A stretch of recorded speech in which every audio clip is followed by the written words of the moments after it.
come take a look. It's a brand new Columbus Museum. We look more like a 21st century contemporary museum.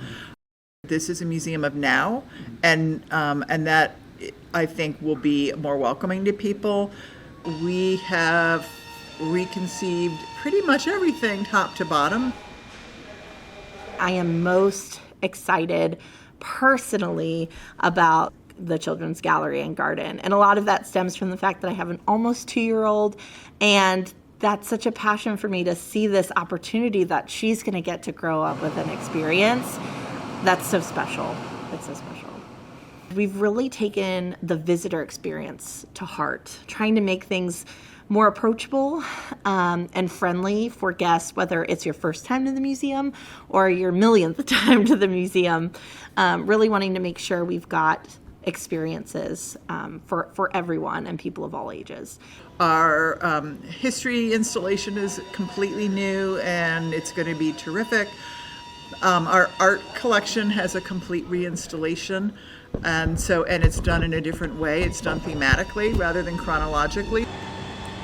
We have a courtyard now where people can actually hang out and enjoy themselves.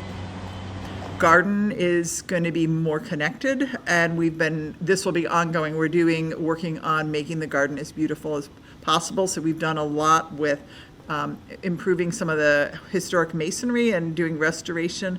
The garden itself will be an ongoing project, but we're working hard on that. A lot of people find museums intimidating, particularly if they're not used to them. And so one of our goals is to take some of that mystery away and make it a more accessible experience for everybody. This museum exists for the community, and so it's got to be something that the community wants to come see. We want them to feel a stake in this as their home and part of their backyards, especially with the museum being free and having new amenities like our grab-and-go cafe, our courtyard, the children's garden, all of those seating opportunities. It's a place where people can really come and gather as a cultural hub for our community. Columbus, we're growing and thriving, but for a city of our size, it's really an outstanding gem for us to have right here.